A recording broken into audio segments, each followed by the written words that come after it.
I want to really give these guys some practical step-by-step instruction. So let's say right now I'm 25 years old.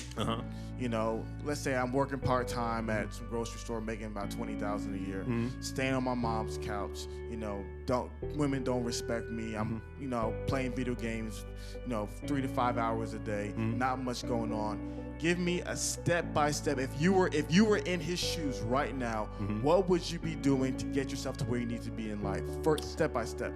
Well, right now, if you that guy doing a little crappy job or whatever, first thing I'm gonna tell you to do is keep your job. What we gotta do is we gotta find a time slot around that to build yourself. So let's take me for instance. When I was studying to become a personal trainer, I still was doing security. So that was no reason for me to quit my job and no, you still gotta work. So if you're a guy in that position right now, we gotta improve your income first. I don't wanna hear nothing about your dreams and goals, this, that, and other. We get to that later. That's long-term thinking, right? I got goals too, right? But at the end of the day, we live in the real world. So I need to give you some practical solutions. So you keep your job and you need to say, what do I want to do that's gonna pay me 6 figures a year? We need to set out a plan to achieve that, all right? Let's hypothetically say you wanna be a computer programmer. Well, we need to find out what's the steps for that. Let's say you wanna be an electrician. We need to find out what do you need to do for that. Now, we need to find out how can I achieve that goal and stay working. Now, what I've been telling guys who have these real busy jobs that's not flexible for that, I've been recommending this for every guy that asks me this question. I'd say Uber or Lyft is a flexible thing that you can do, and they allow you to work when you are comfortable with working. I always tell guys that. Now, understand that this is gonna mean that you gotta sacrifice for a little bit, right? This means that you're not gonna be making as much. You got to bring down your cost of living a little bit, right? So that means that maybe you have to downgrade the cable. Maybe you have to go to Netflix, whatever. Maybe you can't go out the whole weekend. Maybe you just go out Saturday, or maybe you can't go out at all. But we gotta bring that down while we hashing a plan to get your income up. So if you're a guy that don't got no flexibility to improve yourself, I always been recommending the guys to do one of these goddamn delivery car services, Uber or Lyft, because they allow you to work when you want to work, which allows you to better yourself while you working, which is much better than some of these jobs gonna do. I was doing the security, but it was only 6 nights a week, 6 hours a night. So it allowed me, but I understand some guys are working 12-hour shifts, 60 hours a week, dead-end job, minimum wage and stuff like that. It might not be practical with kids and stuff like that. You might want to look into becoming a Lyft driver or Uber driver so you can better yourself and improve yourself, because at the end of the day, ain't nothing gonna change. So now we're doing school or whatever we got going on, or trade school, whatever you're doing to go about that. We do that. Let's say now you got that job. This is the point, because now you got your foundation, because you got to get that skill.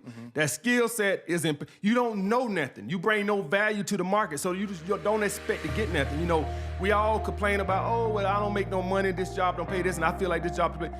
You get paid on your value to the workplace, to the marketplace, and that's what you get paid on. So you're not bringing that much value to the marketplace, so you're not gonna get paid. So we got to get you some value, which means that getting a skill set or education. That's what men don't want to do. It's easier to complain than to do that. And if you're a guy that say, well, I don't want to, I got to work full time and do this, those are you got to pay for your decisions. It's not my fault that you didn't get this stuff done when you were 17, 18, 19. So you 25 years old, now you got to do it. This is the price of your decisions in life.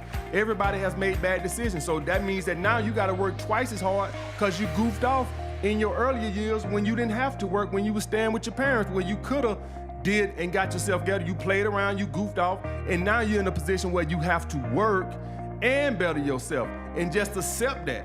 That's the thing what guys don't understand. You just have to pay for your decisions. So your bad decisions earlier are causing you to have to do double time now. That's all it is. Understand that. But now that we got you getting that skill set, and now that you got this job, let's fast forward, let's say you accepted my, recommendations, and you did this and you got the skill set. Now you got the job. Now you making 80, 90, 100K a year. You making some money. This is the part what's gonna separate you. This is what's gonna separate you. Are you gonna stay in that consumer mindset, or are we gonna move to that investor mindset?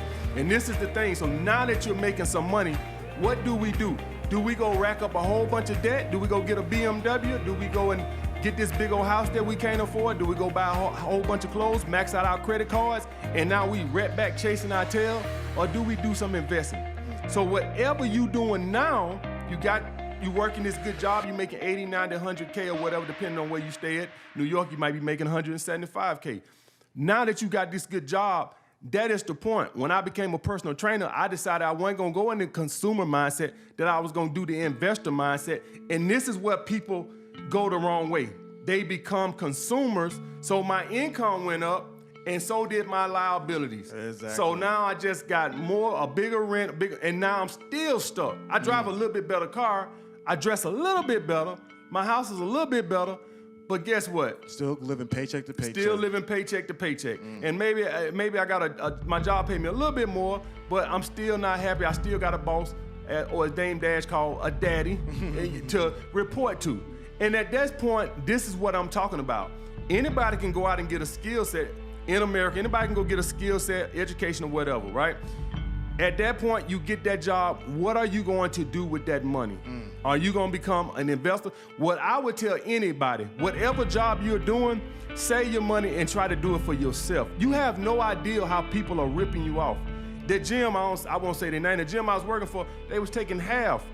Half for what? I mean, I get for what, it's their business, it's their brand and stuff like that, and I understand they put money into their brand, but the point I'm saying is, why don't you start your own personal training business, get your own logo, get your own web page, and now you charge what they was charging the clients. Exactly. So that's the point, that's the mindset that I want guys. So now you this electrician, you making 80, 90, 100K, save that money, why don't you become your own boss? Yeah. Now that you're your own boss, what are we gonna do? Now we making big bread. Now we want to get some residual income. Now we want to start investing into real estate. I do index funds. I don't want to deal with crybaby tenants and all this and other stuff. I stick to index funds. But now we finna build some generational wealth, because now we taking this money from being your boss to now we investing into real estate. So let me break that down. Go ahead. You went from education, you got the education. So for the 25-year-old guy that's sleeping on his sister's couch, we got the education, we worked and got the skill set of education. Then we got the better job. Then we took that money, we became our own boss. Then we took that money and we did something that creates generational wealth, index funds, stocks and bonds, or real estate. Yeah. It's just that simple. And this is not Chinese algebra. Anybody who's watching me right now, if you're willing to put the work in and take the time. And take the time and look delayed gratification and give yourself that time to do that, anybody can do that. That's what I do now. I just invest in index funds, and I'm gonna keep investing in index funds to the day I die. I have no intentions on touching that money unless it's an emergency. I plan on leaving that money to my descendants,